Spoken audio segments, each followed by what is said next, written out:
নমস্কার বন্ধুরা, আমি শুভেন্দু। আজকের ভিডিওতে পশ্চিমবঙ্গের সরকারি কর্মীদের বকেয়া মহার্ঘ ভাতা বা ডিএ মামলা নিয়ে অত্যন্ত গুরুত্বপূর্ণ আপডেট আপনাদের সামনে তুলে ধরব। গতকাল বুধবার 19 আগস্ট সুপ্রিম কোর্টে বকেয়া ডিএ সংক্রান্ত মামলার শুনানিতে কর্মচারী সংগঠনগুলোর পক্ষ থেকে রাজ্য সরকারের বিরুদ্ধে সুপ্রিম কোর্টের নির্দেশ অমান্য করার গুরুতর অভিযোগ তোলা হয়েছে। কর্মচারী সংগঠনগুলোর অভিযোগ, বকেয়া ডিএর হিসাব করার ক্ষেত্রে রাজ্য সরকার কেন্দ্রীয় হার বা সর্বভারতীয় মূল্যবৃদ্ধির সূচক অনুসরণ না করে রাজ্যের নিজস্ব মূল্যবৃদ্ধির সূচক ব্যবহার করেছে। এই অভিযোগের ফলে বকেয়া ডিএর মোট পরিমাণ নিয়েই নতুন করে উঠছে প্রশ্ন। শুনানিতে কর্মচারী সংগঠনের আইনজীবী করুণা নন্দী অভিযোগ করেন, রাজ্য সরকার সুপ্রিম কোর্টের রায় পুরোপুরি কার্যকর করছে না। অন্যদিকে রাজ্য সরকারের পক্ষ থেকে সলিসিটর জেনারেল তুষার মেহতা জানান, বকেয়া ডিএর প্রায় 65% ইতিমধ্যেই মেটানো হয়েছে, যার পরিমাণ প্রায় 7,700 কোটি টাকা। কর্মচারী সংগঠনের পক্ষ থেকে অবশ্য এই হিসাব নিয়েও প্রশ্ন তোলা হয়েছে। কনফেডারেশন অফ স্টেট গভর্নমেন্ট এমপ্লয়িজের সাধারণ সম্পাদক মলয় মুখোপাধ্যায়ের বক্তব্য অনুযায়ী বর্তমান হিসাব ধরলে মোট বকেয়ার পরিমাণ দাঁড়াচ্ছে প্রায় 12,000 কোটি টাকা।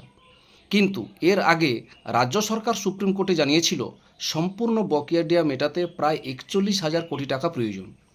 ফলে প্রশ্ন উঠছে, 41,000 কোটি টাকা এবং প্রায় 12,000 কোটি টাকার এই বিশাল পার্থক্যের কারণটা কি? কর্মচারী সংগঠনগুলোর দাবি, এই পার্থক্যের অন্যতম কারণ হলো বকেয়া ডিএর হিসাব করার ক্ষেত্রে রাজ্যের নিজস্ব মূল্যবৃদ্ধির সূচক ব্যবহার করা। তবে এখন এই বিষয়টি চূড়ান্ত ব্যাখ্যা এবং হিসাব নিয়ে গুরুত্বপূর্ণ ভূমিকা নিতে চলেছে অবসরপ্রাপ্ত বিচারপতি ইন্দু মালহোত্রা কমিটির নেতৃত্বাধীন কমিটি। সুপ্রিম কোর্টের বিচারপতি সঞ্জয় কারোল এবং বিচারপতি প্রশান্ত কুমার মিশ্রের বেঞ্চ নির্দেশ দিয়েছে, এই ধরনের অভিযোগগুলি ইন্দু মালহোত্রা কমিটির সামনে পেশ করতে হবে। মামলায় যুক্ত কর্মচারী সংগঠন এবং ব্যক্তিদের মধ্যে থেকে মোট 10 জন প্রতিনিধি কমিটির সামনে তাদের বক্তব্য এবং অভিযোগ তুলে ধরবেন। একইভাবে রাজ্য সরকারও তাদের বক্তব্য জানাবে। এরপর কমিটির কার্যক্রমের ভিত্তিতে প্রায় 8 সপ্তাহ পরে সুপ্রিম কোর্টে মামলাটি ফের শুনানি হবে। আর একটা গুরুত্বপূর্ণ বিষয় হলো, বিচারপতি সঞ্জয় কারোল অবসর নেওয়ার কারণে পরবর্তী শুনানিতে বেঞ্চের পরিবর্তন হতে পারে। ফলে মামলাটি বিচারপতি প্রশান্ত কুমার মিশ্রের বেঞ্চে শুনানি হওয়ার সম্ভাবনা রয়েছে।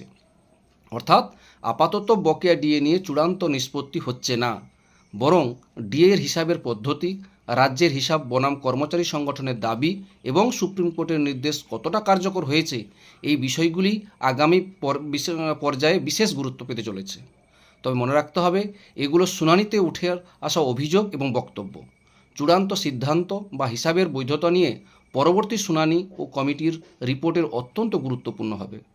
ডিএ মামলার পরবর্তী আপডেট পেতে অবশ্যই আমাদের এই চ্যানেলটি সাবস্ক্রাইব করুন এবং ভিডিওটি আপনার সহকর্মী এবং বন্ধুদের সঙ্গে শেয়ার করুন।